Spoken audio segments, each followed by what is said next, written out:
I'm going to just give you a little intro, kind of tell you what will go on for the next hour-ish, but I'll do a little intro and kind of share with you about what we're going to be doing today, who we are. And then Owen's going to dive through some information on shoulder pain, and we'll kind of have some interaction, try different things, see if we can learn some modifications and things so that we can work on eliminating that shoulder pain throughout the days. And then, we'll wrap up from there. So my name's Dr. Jen. That's my husband, Dr. Owen. I had been doing, God, how long have I been doing health and wellness workshops? Like 4 years with you now. So I did them first by myself, and then I found another physical therapist to date, and then we got married. So now you have two of us.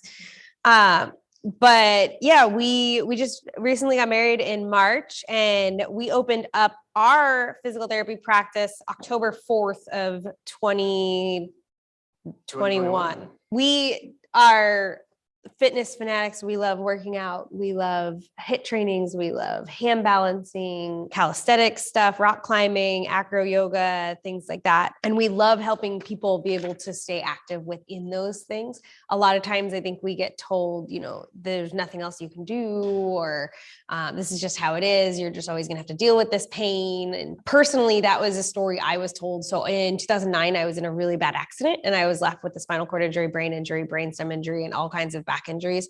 And I was told that I would be dependent on medication for the rest of my life, and there was nothing that anyone could do for me. And I wouldn't take that as an answer. So I fought my own way back to being pain-free through different therapies and essential oils and things like that. And we love to help people do the same thing, because just getting old is not really an excuse, right? Like we can age gracefully. We can continue to show up and work out hard in our workouts. And that's one of the biggest goals here of doing the workshops with the gym, is we want you guys to be able to show up, and like, if you're going to show up to your workout, we want you to be able to like show up, like come on and work all the way out and feel like you're getting the best out of that workout. So with the shoulder pain, there's who's had shoulder pain or has shoulder pain, right? I mean, and it's kind of like a nagging thing. I have personally had to have a whole surgery because mine would like dislocate when I would sleep, and it was not fun. So, but it limits you from everything. I mean, for me, it was like the things that it limited me from were it kind of made me laugh. It was like doing my hair and getting dressed, sleeping, or even like just being able to do things on the TRX and things. So learning some different grips and hand positionings and things like that. We're going to learn some different stretches. It's going to be awesome. So my handsome husband's going to take over and show you guys some shoulder pain stuff. And yeah, hopefully we can leave you guys feeling better and empowered and feel like you have some good stuff to work on for your own shoulder. Like she said, Dr. O, her husband, and we love the Cali Fit community. We're usually here. It is actually our favorite. Coach Tato, I'm really sad that he's not here. I was like, cool, I get to see Tato, but he's not. But Jillian's awesome too. So we're like, all right. So we'll get our fix with her. But I'm just wondering, so we have a couple people that have had or have shoulder pain. I was just wondering, does shoulder pain, is it currently inhibiting your workouts? Anybody? Got a little bit there. And then what about anyone having like difficulty sleeping? Got a couple of them. Sleeping on the side of the affected area?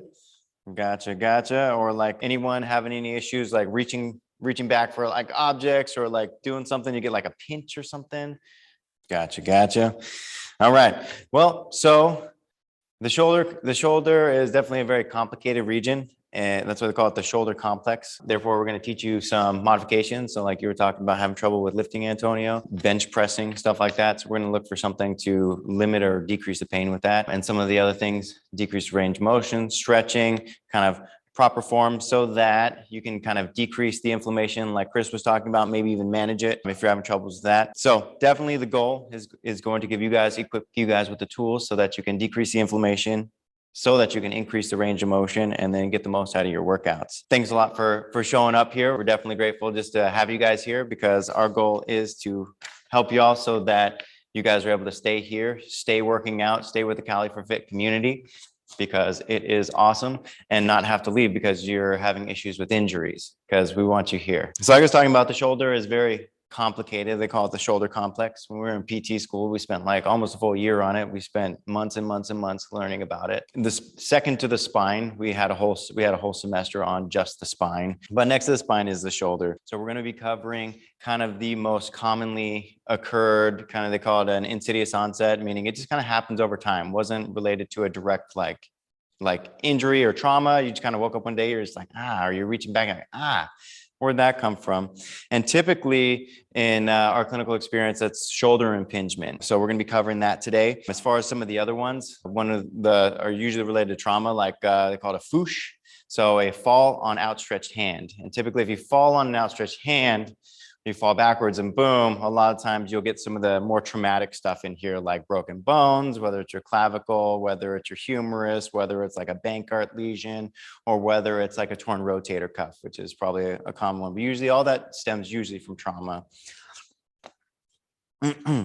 So as far as shoulder impingement is concerned, there's a bunch of different tests for it just to kind of tease out what it is. We got like the Hawkins-Kennedy's test, we got the Neers test, we got the painful arc test, we got empty can test. The list kind of goes on and on, but let's have you guys stand up real quick. So like painful arc, it's just kind of reaching up and out to the side like this, like you're doing a jumping jack sort of a thing. And typically if you have a positive painful arc, you'll be like going up out to the side, you'll be like, it'll be like, okay, I'm good. Okay, I'm good. Ow, ow, ow. So then same on the way down. Oh, I'm good. So that's one of them pretty commonly. Anyone get any pain with that? Uncomfortable? Gotcha. Is it uncomfortable in certain ranges too, or the whole range? Right in there? Yep. All the way up. Gotcha. And then we got a couple other ones too, like the Neers Hawkins-Kennedy test together. I just call them the chicken wing test. So basically what you do is you bring your hands in and you just come up and down like this, maybe one side, the other side. Any pain there? Doing the chicken dance? A little bit? Well, normal is you can do it without pain. So you're just like, oh yeah, no problem. But it's a pain provocation test because typically we'll get like kind of a pinching or an aching sort of pain right through there. Same with that painful arc, like sort of a thing. So more than likely, if you got some issues going on with either of those tests, you probably got some shoulder impingement going on unless you fell on your arm sort of a thing. So that's why we're covering it today. The reasons for the pain, there are a couple of reasons, but typically it's due to kind of some sort of decreased space in the shoulder joint. So that's why I brought the skeleton, so we could really demonstrate what that looks like to you.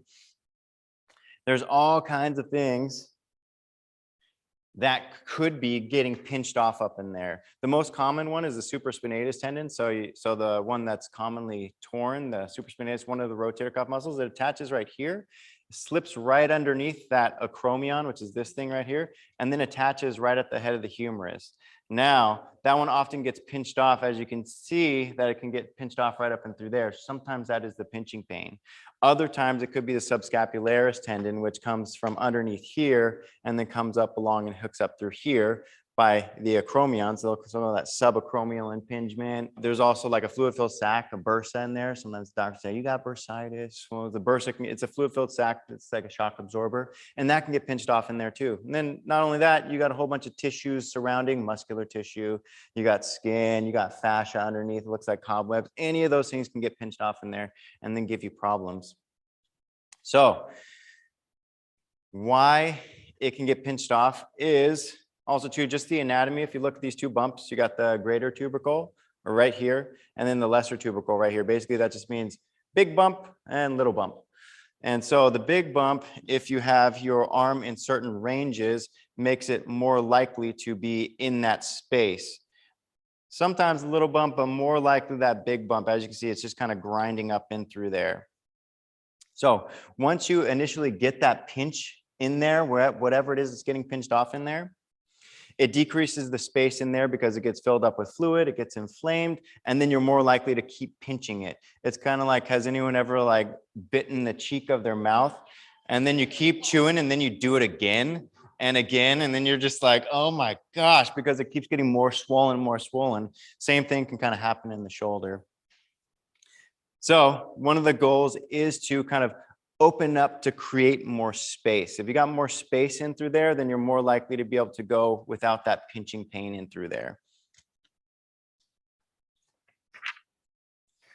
So firstly, we're going to be looking at kind of reducing inflammation. And oftentimes you'll see like a doctor, they'll be like, rice, rice, rice. And you're like, what's rice? And they're like, rest, ice, compression, and elevation sort of thing, which is good. You can definitely ice it to help the swelling, reduce the inflammation. I particularly like icing maybe after repetitive actions, as well as like workouts and stuff like that. That'll help kind of take the edge off. But in the morning, usually you're going to be a little bit stiff. I would say probably maybe a little bit heat in the morning to get you a little bit warmed up. Nice hot shower, some stretching, which we'll cover a little bit more today. But other than the icing, which everyone knows about to decrease inflammation, we're going to talk about some modifications that you can make with your workouts. So first of all, we'll cover I call it the rule of thumb. And the rule of thumb basically means thumbs up. So just think of it, thumbs pretty much up at all times, depending on whether you're doing like shoulder flexion or shoulder abduction, because when the thumb is facing up right in through here, that big bump is pretty much clear from the area. Now, if you come into thumb out to the side, which is very common for bench press, pull-ups, the thumbs out to the side, it's not facing up, that really brings that big bump into the space that'll kind of encroach on that space and through there. And then you're going to be more likely to get that pinching, that pain. So a lot of the modifications that we're going to be going over today are going to be using the rule of thumb. So just for like, if it's really inflamed and it's like everything hurts, you're just like, try that rule of thumb. So everyone have the thumb up and then see if you can kind of go up and down versus thumb out to the side, up and down versus out to the side, thumbs up. And then versus thumbs to the side and coming up. A little bit different there. How's your thumb out when you go thumb out to the side? Thumb out the side, a little better there. Yeah. Rule of thumb. Yeah. So typically with impingement, like abduction's harder than flexion with the thumb up. So oftentimes I'll have people the first like week or two to literally be like a robot. Like they got to reach up and grab a cup. Let's say the cup's up there. I say, turn your body like a robot, reach up, grab it, instead of reaching across and grabbing it or reaching out to the side and grabbing it. Just be a robot for like a week or two so that inflammation can go down so that more space can be in there. So use the rule of thumb for a little bit. It's not a forever thing. It's just for modifications. And then next that'll kind of lead into some exercise modifications. So like when we're over here at Cali for Fit and they're like, let's do the lateral raises with the dumbbells. All you got to do is maybe pick some lighter dumbbells and then hold them with your thumbs up. So coming up, lateral raises up through here. Yeah, so you can do lateral raises. You can even modify instead of lateral raises, you can do front raises too. If that's a little easier for you, get to kind of play around with some stuff. As far as like bench press, like you were talking about, Antonio, instead of benching with the barbell, you can probably bench with 2 dumbbells and then bench right in through here. Coming right through there. Same with pull-ups. Instead of pulling up like right in through here, if you can find a pull-up bar that has the neutral grip, you can do that thumbs up, pulling down like this sort of a thing. Or if you don't have a pull-up bar that does that kind of stuff, you can even they're a little bit more challenging, but they're called commando pull-ups, where you kind of come up to the side sort of a thing like that. But if not, you guys can. If not, you can always grab onto the TRX bands and instead of doing kind of like, yeah, Chris, and instead of coming up to do like the Australian pull-ups like this, you can come up, bringing them up like through this. So anyone want to try some of these movements out? Go ahead, let's grab some weights, grab the TRX. Yeah. So grab some dumbbells, check it out, and see if you can maybe grab a little bit lighter than you're thinking. And then you don't necessarily have to hold the thumbs up, but just think about the thumbs being up. So just coming up like this sort of thing. A little better there. Cool. How's that with you, Chris? Still hurts? What about coming up front raises with you, Chris? That's all right. I mean, I can do them. It's just I feel it. How about with no weights? Does it hurt? Not as much. Still hurts a little bit in through there? And is it more just like is it a pain or is it like just an awareness sort of a thing? Gotcha. Awareness is okay. We just don't want that kind of sharp pinching sort of pain. Oh yeah, grab some, Antonio. Have you noticed any modifications that are less painful than other ones? I figured everything around needs to get strengthened. In the direction that you For sure, for sure. And then Just now I'm feeling more of the back area here, the blades are starting to develop, so. They're getting stronger, like develop? I feel. And then coming down, you get a little of that pain. So now turn the palm. There you go. There you go. Yeah, yeah, yeah. Well, they're pretty heavy too. Do you do them with like the band assist? Yeah. Maybe one set would be. Yeah. So you can always just rep them out with the band assistance too to kind of build some of that strength. That one will probably be easier than that commando. The commando is kind of tough. There you go. How's that? Still hurts, but More like the awareness.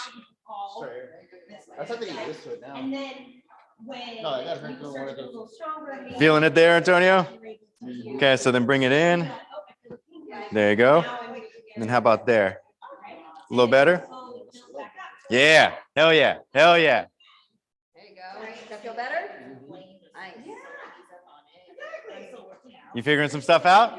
Yeah? Practicing it, it feels Some of them feel better? much, much better. Good. Yes. Good. Awesome. Yes. And even with like, let's see here.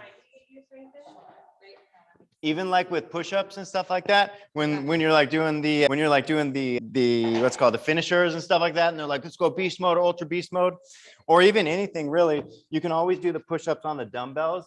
I think Serena does it because of her wrists, which will help with wrist pain, but also too shoulder pain. So instead of coming up and doing push-ups like this, where you could be getting that pain, you can come up onto the dumbbells, neutral grip, kind of rule of thumb is up, coming down through here, sort of thing instead. The eye of your elbow facing forward like it should. Yep. You got it. Anyone want to try some push-ups on dumbbells? And you can always kind of measure about how far apart they need based on kind of your fingertips to your elbow sort of thing. That's about shoulder width apart. But anyone want to try some push-ups on dumbbells?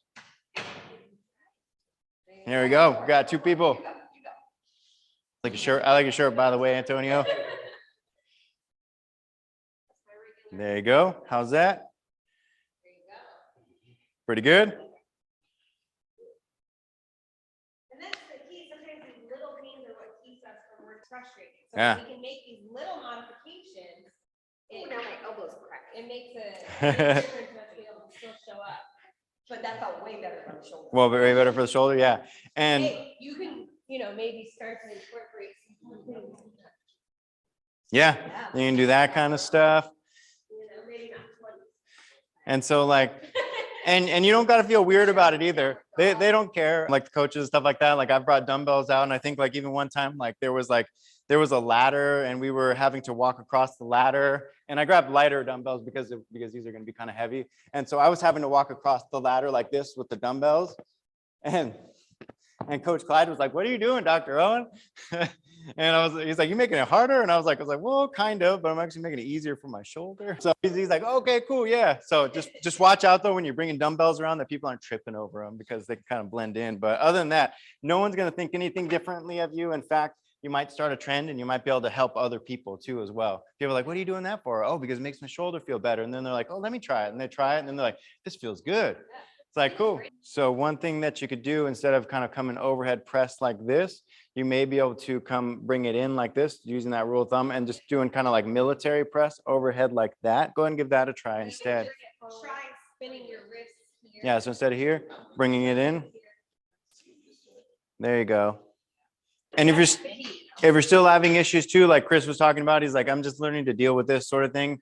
There were some where he's like, that one hurts more than others, right? Where you're like, I can't do pull-ups, but he was like, I can do band assisted pull-ups because it's just more of an awareness than pain. It's like sometimes you can just drop the weight down and do a little bit less weight, and instead of repping it out, you can do time under tension too. Go 5 seconds down, 5 seconds up.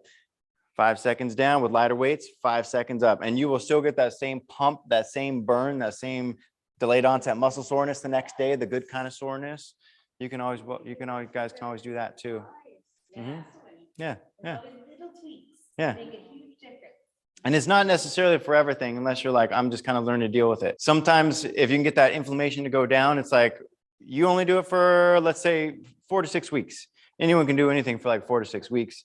And technically, like bodybuilders training programs are like 5 to 6 week chunks, and then they deload and then they do another 5 to 6 weeks. So it's like you can do the rule of thumb for 5 to 6 weeks, do everything 5 to 6 weeks that way, and then hopefully your shoulder pain is gone. And then you can do 5 to 6 weeks however you want to do it. Switch it up, and you can maybe do 5 to 6 weeks with the rule of thumb only, and then the next 5 to 6 weeks do it like half the exercise rule of thumb, half the exercise is not. You can kind of progress back in like that too, a little slower. Yeah. Yeah. Yep. Head back over. The last thing that we're going to be covering to kind of open up that space in through there is a lot of times with shoulder impingement, it has something to do too with just your natural standing posture. I think Yolanda, you're telling me about it. Kind of that a little bit more rounded shoulders, kind of more so coming, just standing like this, more so than standing up and out like this. That rounded shoulders will, like I said, put that big bump in the way and then just make everything a lot more challenging. So if you kind of stand like this and you're like trying to reach up, you're going to be like, even if you don't have pain, it's harder to do than to standing up nice and tall and coming up. You're going to be like, I can come there, I can come there. But when you stand up nice and tall, shoulders pull back, you're like, all right, cool, a little bit better. So that's one way. And some of the things other than just the postural awareness, I think you were telling me like, they're like, fix your shoulders, fix your shoulders. So some things that can cause that other than just the not having the awareness behind it are some tight muscles. So like tight pecs, tight lats. So tight pecs, tight lats, because lats come in through here and they kind of round you forward. If anyone's ever seen like crazy rock climbers or cyclists, they're always in this position, or rock climbers, they got lats. So they walk around like this. It's like so we're going to show you just a couple of stretches to kind of open up the pecs, open up the lats. So the first one I like to teach people is a doorway stretch, or you could even use a wall. Doorways help because they just have that nice little L, but you can just come up to a wall. First one is 90-90, coming up and then rotating the rib cage like this. So another thing too is instead of coming up through here, the next one is out kind of stretch pec minor. Another one that you can do is to stretch pec major, which comes a little bit more across here. So instead of having 90-90, you'll still have the 90-90 at the shoulder, but you will essentially have the elbow just a tiny bit of a bend to it, and then kind of stepping forward, rotating your rib cage right up and through here, just like this. Feeling it kind of in a different spot. Then you guys can always switch sides if you want to, even it out.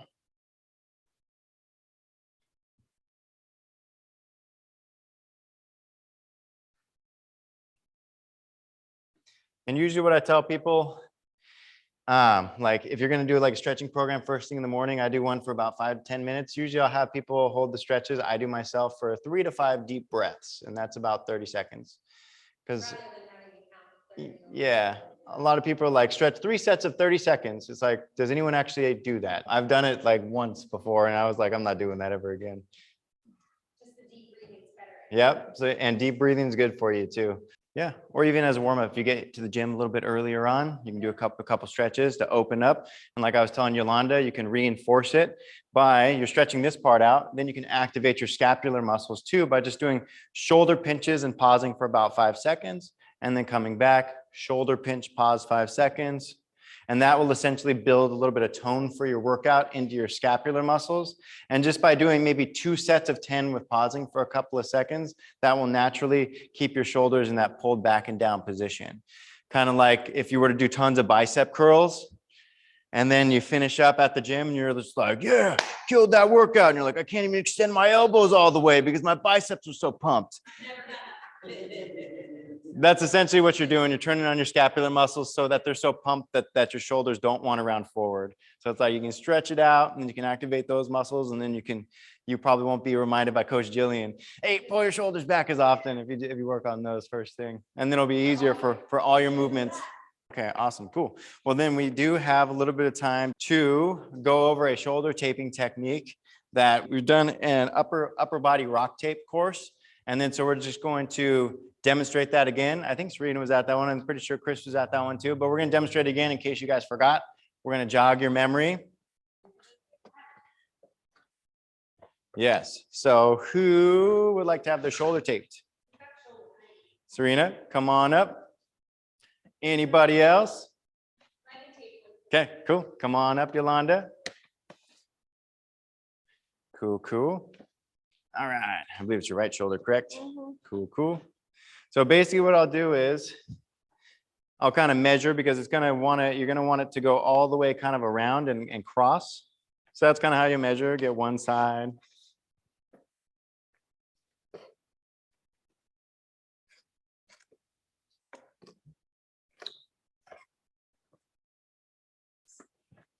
Oh, okay.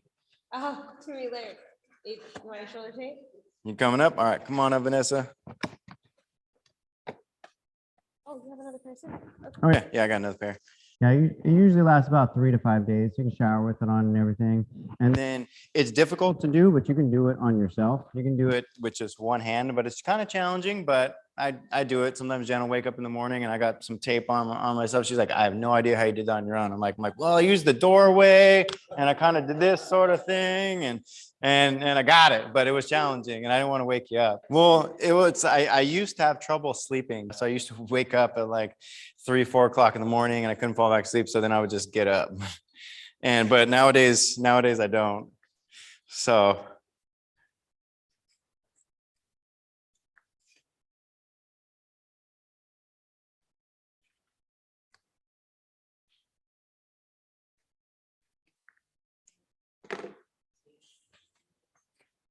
first one is going to be the decompression strip. So it's just going to go right across the area. And I think, where's your pain at? Right in there? Okay, yeah. So the decompression strip usually goes on the painful site. So for her, it's there. Some people have pain in through here. Sometimes I'll put the decompression strip there, but I'm just going to put it right on through there. You round off the edges just like this. Otherwise they get caught on stuff and then the edges peel off. Okay, so then we'll go kind of from here across there then. So first one's kind of like a Band-Aid. You just kind of peel part of it off. No tension put on it whatsoever. Just decompression. You just slide it across, boom. And then in order for it to stick better, you get some heat going to it.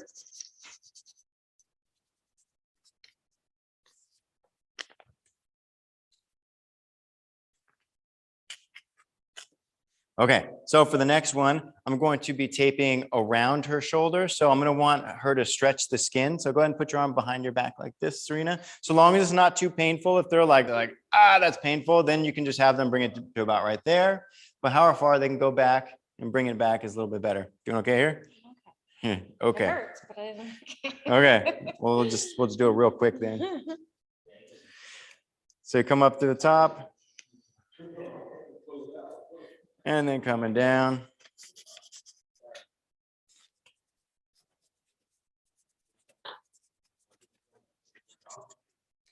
Okay, now go and bring it on in front.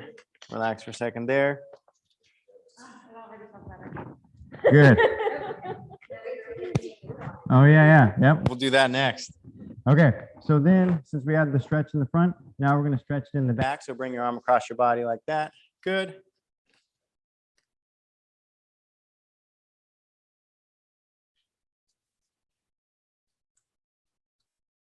It is challenging for sure. I think I use a door frame to hold it, and then I do the other. I do the other side.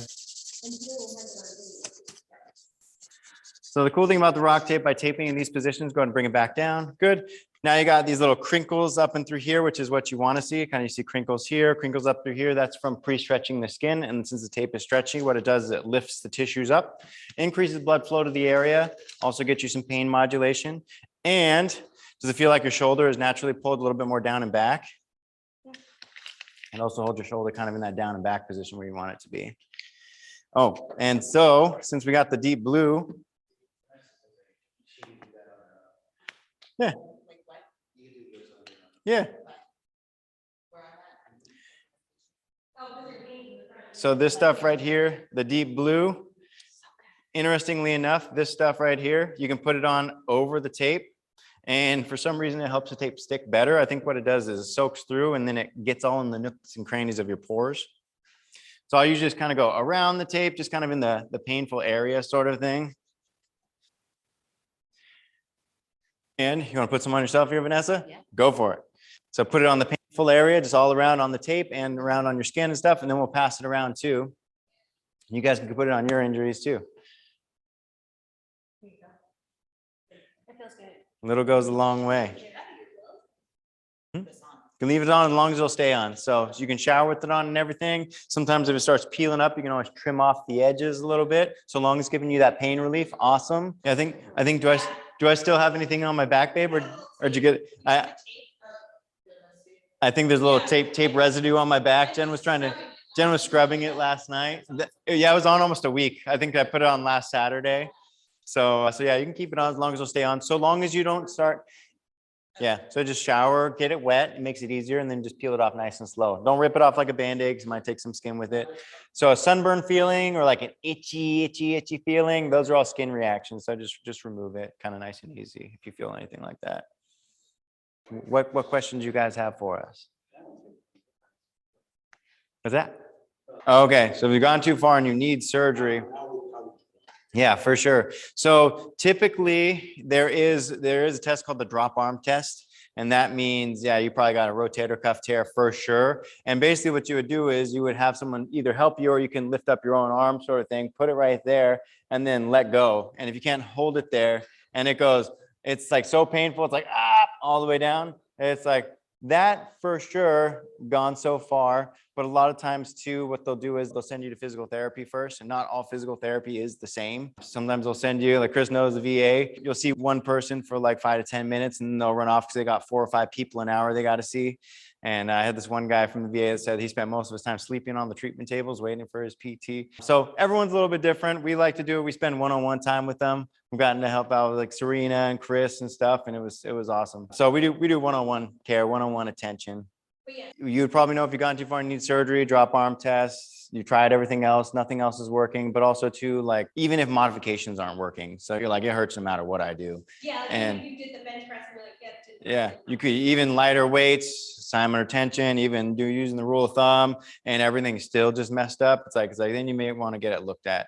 And then most of the time though, there's kind of a little game that sometimes the medical system sends you through. They'll be like, okay, cool, no trauma. All right, well, go to physical therapy for 6 weeks. And then you come back like, oh, that didn't work with the 5-10 minutes that you're getting. Okay, well, then we're going to x-ray it. And like, you're going to x-ray it. There's no trauma. Where are you going to x-ray it? That's just going to show if there's bones. But also they might find a bone spur. They might find a bone spur, and then that, then there's some things you can do with that conservatively with the ultrasound unit, also too, surgery too. But then they're going to be like, okay, well, go back to physical therapy for 6 weeks. And then you go back to physical therapy for 6 weeks, see someone for 5-10 minutes each, and then you come back. Still hurts. Okay, now we'll do an MRI. Okay, so now you're like 3 months in, still having issues. Then they do the MRI, then they go, okay, yeah, it looks like you got some fraying of that supraspinatus tendon, and it's enough to where we're like, yeah, we'll do surgery on you. So that's kind of the challenging part where you can kind of run into sort of a thing. And then other ways of kind of going about it too. It's like, forget the insurance company, forget the docs. I'm just going to go pay for an MRI cash on my own, and that's only $200. If you got a high deductible plan, it's like sometimes you might just be like, hey, I want to go get checked out. Here's $200. They'll do cash pay just like we do cash pay. Or you can even go to Mexico. I think they're like $120 sort of a thing. So if you really want some peace of mind, you can always kind of go that route sort of a thing. But yeah, we like to not require those resorts, and we like to get people better as best we can without having to go those invasive measures. So like Jen was talking about, we can go kind of on and on about the shoulder. Like I said, we could spend probably like a few weekends in a row doing like seminars and stuff like that. But I'm glad we were able to help you guys out. Glad you guys found some value with some of the stuff that we had. Thank you.